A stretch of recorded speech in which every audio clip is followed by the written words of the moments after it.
అందరికీ మరణాత. Praise the Lord. ఈరోజు దేవుడు మనకు అనుగ్రహిస్తున్న శ్రేష్టమైన వాగ్దానము. వృద్ధాప్యమందు నన్ను విడనాడకుము, నా బలము క్షీణించినప్పుడు నన్ను విడువకుము. కీర్తనల గ్రంథము 71వ అధ్యాయము 9వ వచనం. Do not cast me away when I am old, do not forsake me when my strength is gone. Psalms chapter 71 verse 9. ఈ రోజుకు గాను శక్తిగల దేవుడు మనకు అనుగ్రహించిన వాక్య భాగంలో మనము ధ్యానించుకుందాము. ప్రభువునందు ప్రియమైన సహోదరి సహోదరులారా, మనము శక్తి కలిగి ఉన్నప్పుడు, బలము కలిగి ఉన్నప్పుడు, యవ్వనంలో ఉన్నప్పుడు ఏదైనా చేయగలము, ఏదైనా సాధించగలము అని అనుకుంటాము. నాకు ఎదురేది ఏమీ లేదు, తిరుగు ఏమీ లేదన్నట్లుగా ఫీల్ అవుతుంటాము. కానీ ఒక్కసారి మనము బలము క్షీణిస్తే, ఒక్కసారిగా మనము బలహీనులమైపోతే మన పరిస్థితి ఏంటో మనకు తెలుస్తుంది. ఈ లోకం ఏంటో మనము గ్రహించగలుగుతాము. ఈ రోజున చాలామంది వృద్ధులు లేదా వృద్ధాప్యానికి చేరువ అవుతున్నవారు విడిచిపెట్టబడుతున్నారు, వదిలివేయబడుతున్నారు. వారిని చూసే దిక్కు లేదు. వారి కడుపున పుట్టిన వారే వారికి ఏ విషయంలోనూ సహాయం చేయడం లేదు. వారిని ద్వేషిస్తున్నారు, అసహించుకుంటున్నారు. నీవు ఇంకా బ్రతికి ఏమి చేస్తావు, చచ్చిపోరాదు అని భయంకరమైన, జాలి లేని, కఠినమైన మాటలు మాట్లాడుతున్నారండి. యవ్వనంలో ఉన్నప్పుడు మన సహాయం కోరి వచ్చిన వారు వృద్ధాప్యంలో మనల్ని వదిలేస్తారు. మన సహాయాన్ని, మన యొక్క ప్రేమను, మనము వారిపై చూపించిన ఆప్యాయతను మర్చిపోతుంటారు. ప్రభుత్వాలు ఎన్ని పథకాలు తెచ్చినా, ఆర్థికంగా వారికి సహాయం చేసిన వారు హృదయ వేదనను తీర్చగలుగుతారని, వారి పరిస్థితిని మార్చగలుగుతారా చెప్పండి?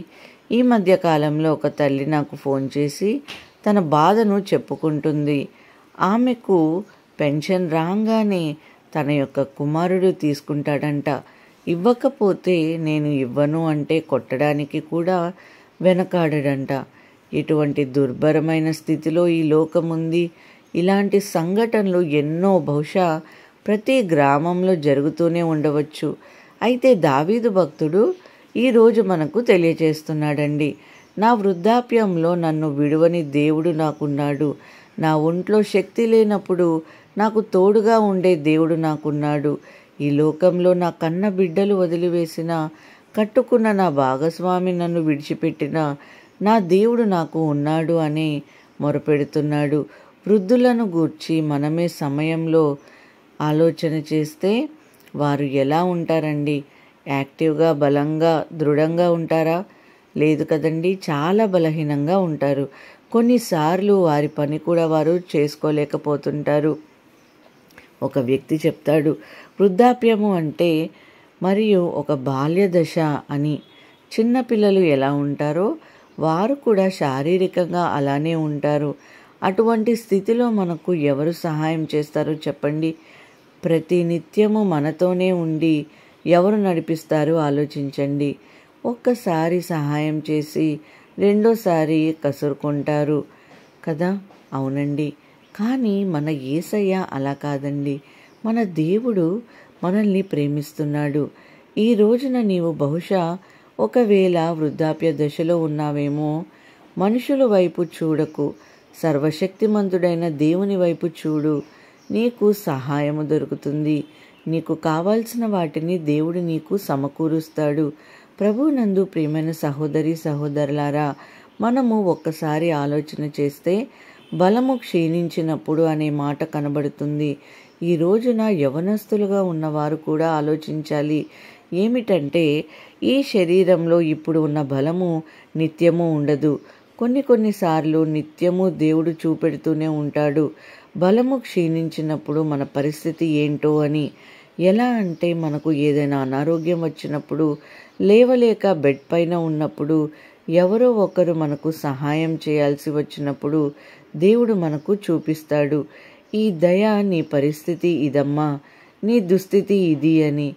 నీకు శరీరంలో సత్తువ లేకపోతే నీవు సహాయం కోసం ఎదురు చూడాలి. ఎవరు వస్తారా అని, ఎప్పుడు సహాయం చేస్తారా అని ఆశతో చూడాలి. అందుకే ఈ శరీరంలో శక్తి లేనప్పుడు కాదు దేవుని దగ్గరకు రావాల్సింది. ఒంట్లో శక్తి ఉన్నప్పుడే దేవుని దగ్గరకు రావాలి. ఎందుకో తెలుసా? గర్భవాసిని మొదలుకొని మన సహాయకుడు దేవుడే. తల్లి గర్భంలో మనల్ని సృష్టించింది ఆయనే. మనల్ని పెంచేది యేసయ్య. అందుకే భక్తుడు తన వృద్ధాప్యంలో ఏ రాజుకో ఏ అధికారితోనో తన కుమారులకు మొరపెట్టడం లేదు, దేవునికి మొరపెడుతున్నారు. దేవుని సహాయమే కోరుకుంటున్నారు. ఆయన ఒక్క మాట పలికితే చాలు కదండి, బలహీనులు సైతము దృఢంగా తయారవుతారు.